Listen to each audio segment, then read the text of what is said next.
नमस्कार, आप देख रहे हैं लोकमंच न्यूज और मैं हूं आपके साथ सत्यम गौर। बड़ी और अहम खबर हरदोई से सामने निकल कर आ रही, जहां पर आपको बताते चले कि किसानों ने विकास भवन के गेट को जंजीर से बंद कर दिया है। बड़ी खबर आपको बता रहे हैं हरदोई से, जहां पर आपको बताते चले कि किसानों ने विकास भवन के गेट को जंजीर से बंद कर दिया है। 5 सूत्री मांगों को लेकर किसान यहां पर पंचायत कर रहे हैं, प्रदर्शन कर रहे हैं। बड़ी खबर आपको बता रहे हैं, तस्वीरों में भी आप देख सकते हैं किस तरीके से प्रदर्शन किया जा रहा है। भारतीय किसान यूनियन ने बुलाई है किसान पंचायत। बड़ी और अहम खबर आपको बता रहे हैं हरदोई से, जहां पर आपको बताते चले कि किसानों ने प्रदर्शन किया है, विकास भवन के गेट को जंजीर से बंद कर दिया है। 5 सूत्री मांगों को लेकर ये किसान प्रदर्शन कर रहे हैं और इसके साथ पंचायत भी बुलाई गई है। भारतीय किसान यूनियन ने ये किसान पंचायत बुलाई है और इसी को लेकर हमारे संवाददाता पुलकित शर्मा हमारे साथ सीधा लाइव जुड़ गए हैं हरदोई से। पुलकित, किसानों ने पंचायत बुलाई है और प्रदर्शन कर रहे हैं, क्या कुछ पूरा मामला है? जी सत्यम जी, बिल्कुल आपको बताना चाहेंगे कि ये पूरा मामला शहर कोतवाली क्षेत्र के विकास भवन का है, जहां भारतीय किसान यूनियन लोक भारतीय के पंचायत जो चल रही थी, उसी में जो है धीरे धीरे जब बात बढ़ती गई तो किसान यूनियन के अध्यक्ष जो थे उन लोगों ने सभी इकट्ठा होकर विकास भवन के गेट पे ताला डाल दिया। उसके बाद ही आपको बताएं कि सीडीओ आकांक्षा राणा ने जो है सिटी कोतवाली में उसकी सूचना दी। मौके पे पहुंचे सिटी कोतवाल और सीओ सिटी विकास जायसवाल ने मौके पे पहुंच के जो है किसानों को समझाना जब शुरू किया तो किसान जो है और ज्यादा उग्र हो गए, जिसके बाद जो है पुलिस से भी उनकी काफी नोकझोंक हुई है। और वहीं आपको बता दें कि करीब 69 लोगों के खिलाफ जो है मुकदमा भी लिखा गया है सरकारी काम में व्यवधान डालने का, और सभी किसानों को जो है गिरफ्तार करके पुलिस लाइन में नजरबंद कर दिया गया है। और वहीं आपको बता दें जिला अध्यक्ष समेत 5 लोगों के खिलाफ जो है गिरफ्तारी भी कर ली गई है। किसान 5 सूत्री मांगों को लेकर प्रदर्शन कर रहे थे, ये क्या मांगे हैं पुलकित? जी आपको बता दें कि इनकी जो 5 मांगे हैं उसमें मुख्य मांग जो है, इनका कहना है कि एमएसपी बिल की गारंटी सरकार जो है लिखित में दे, और गांव में जो आवारा पशु टहलते हैं जिससे किसानों को काफी नुकसान होता है, रातों रात जबकि अपनी खेती बचानी पड़ती है, उसके लिए जो है पशु स्थल बनाए जाए, और बिजली बिल जो बकाया है उसकी सरकार मतलब जो है माफ कर दे। यही सब इनकी 5 जो है मांगे थी, जिसके बाद इन्होंने ये भी कहा है कि अगर हमारी मांगे नहीं मांगी जाती हैं तो हमारा ये आंदोलन जो है और ज्यादा उग्र होगा और उसका सीधे जिम्मेदार जो है प्रशासन होगा। पुलकित, प्रशासन ने उनकी मांगे मानी, कोई समाधान निकला इस पूरे मामले को लेकर? जी बिल्कुल आपको बता दें कि मौके पर सिटी मजिस्ट्रेट भी पहुंचे थे। सिटी मजिस्ट्रेट ने जो है सभी की गिरफ्तारी करवा के जो है पुलिस लाइन में सबको नजरबंद कर दिया गया है। फिलहाल देखने वाली बात ये होगी कि उनकी जो 5 सूत्री मांगे हैं ये कब तक मानी जाएंगी या नहीं मानी जाएंगी।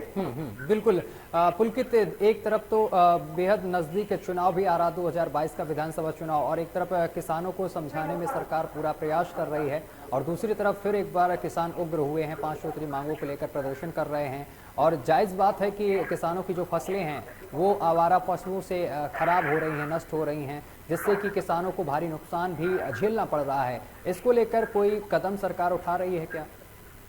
देखिए आपको बता दें कि बिल्कुल सरकार के द्वारा जो है जगह जगह पे गौशाला बनवाई गई है, पर गौशाला में ना तो भूसा मिलता है, ना तो वहाँ कोई देखने वाला होता है, ना वहाँ पानी की व्यवस्था होती है। तो इसीलिए जितनी भी पशु हैं सब गाँव में मतलब खेतों में टहला करते हैं, जिससे गांव वासियों को, किसान वासियों को जो है मतलब बड़ी काफी समस्या का सामना करना पड़ता है। मतलब खुद की जो है गेहूं हो चाहे धान हो, सबको रात भर जग के अपना बचाना पड़ता है, जिससे कि काफी समस्या होती है। पर किसानों की यही सब 5 मांगे थी। अब देखने वाली बात यह होगी अगर ये सरकार ये मांगे जो है नहीं मानती है तो हो सकता है कि 2022 में सीधा असर जो है इसका सरकार को झेलना पड़े। पुलकित, हरदोई में ही ये समस्या नहीं, उत्तर प्रदेश के जो अलग अलग जिले हैं वहाँ पर भी ये समस्या लगातार बरकरार बनी है, चाहे कानपुर हो, चाहे लखनऊ हो, चाहे बाराबंकी हो, चाहे मेरठ हो, हर जगह किसानों के साथ एक ही समस्या ज़्यादा सामने निकल कर आ रही कि आवारा पशु किसानों की फसलों को नष्ट कर रहे हैं। और जबकि गौशालाएँ ओपन की गई हैं जगह जगह, लेकिन गौशालाओं में इन पशुओं को क्यों नहीं रखा जा रहा है? और ये भी सामने निकल कर आ रहा है कई जगह से कि गौशालाओं में पशुओं को समय से चारा नहीं मिलता है, जिस वजह से उनकी मौत हो जा रही है। इस पर कड़ी कार्रवाई क्यों नहीं की जा रही है? जिला प्रशासन क्यों नहीं कर रहा कार्रवाई कड़ी? देखिए, आपको बिल्कुल बता दें कि शासन या हो चाहे शासन हो चाहे प्रशासन हो, जी। ये किसी हादसे का इंतजार करता है। अभी हरदोई में के कछौना में कुछ दिन पूर्व जो है बारिश के चलते जो है गौशाला में काफी पानी भर गया था, जिससे करीब 1 दर्जन गायों की मौत भी हो गई थी। उसके बाद प्रशासन जो अपनी कुंभकर्ण की नींद सो रहा था, उस नींद से उठा और जगह जगह पे जितनी भी गौशाला थी सबका निरीक्षण करा गया, और उसके बाद फिर वही तस्वीर मत जो है स्थिति बनी हुई है। पुलकित, किसान बेहद परेशान है, लेकिन सरकार अपनी तरफ से पूरे प्रयास कर रही है, तरह तरह की योजनाएं लेकर आ रही हैं, लेकिन योजनाएं कहीं ना कहीं किसानों तक पहुंच नहीं रही हैं। बीच में आखिर सरकार की योजनाओं को पलीता कौन लगाता हुआ नजर आ रहा है? क्योंकि सरकार ने 500 करोड़ करीब जो धनराशि है वो गौशालाओं के लिए दी है उत्तर प्रदेश में, लेकिन इसके बावजूद भी गौशालाओं में व्यवस्था दुरुस्त नहीं नजर आ रही है। इसके साथ अगर खाद को लेकर बात की जाए तो खाद जो बीज है इसको लेकर भी किसानों में बहुत सारा आक्रोश देखने को मिल रहा है, क्योंकि समय से किसानों को खाद भी नहीं उपलब्ध हो रही है, जबकि सरकार कह रही है कि हमने जो खाद बीज की समस्या थी उसका समाधान कर दिया है, समय से खाद किसानों को मिल रही है। इसके बावजूद भी किसानों को समय से खाद नहीं मिल रही। आखिर कौन सरकार की जो योजनाएं हैं उनको पलीता लगा रहा है?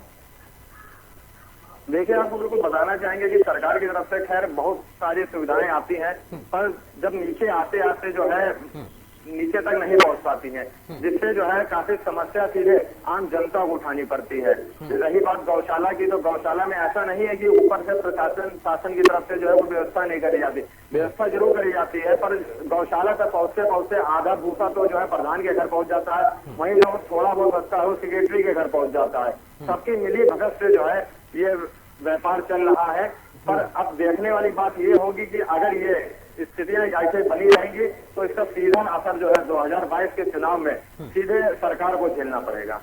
चलिए, तमाम जानकारी साझा करने के लिए बहुत बहुत शुक्रिया आपका पुलकित। तो 5 सूत्री मांगों को लेकर किसान प्रदर्शन कर रहे थे, जिसके बाद वहां पर पुलिस पहुंची, प्रशासन पहुंचा, जिसने इन किसानों को हिरासत में ले लिया है, नजरबंद कर दिया है। लेकिन देखने वाली ये बात होगी कि जो किसानों की समस्या है इसका समाधान कब होता है, क्योंकि किसान जो हैं पिछले कई दिनों से परेशान चल रहे हैं। ये कोई अभी ताज़ा मामला नहीं है, कई दिनों की ये समस्या है जिसको लेकर लगातार किसान तरह तरह के प्रदर्शन करते हैं। लेकिन प्रदर्शन का जो सफलता है वो कब मिलती है किसानों को, ये देखने वाली बात होगी, क्योंकि किसानों की जो फसलें हैं वो आवारा पशुओं से बहुत ज़्यादा नुकसान हो रहा है, जिस वजह से किसानों को भारी नुकसान झेलना पड़ रहा है। फिलहाल मेरे साथ अभी के लिए बस इतना ही। देश दुनिया की तमाम खबरें देखने के लिए देखते रहिए आपका अपना चैनल लोकमंच न्यूज।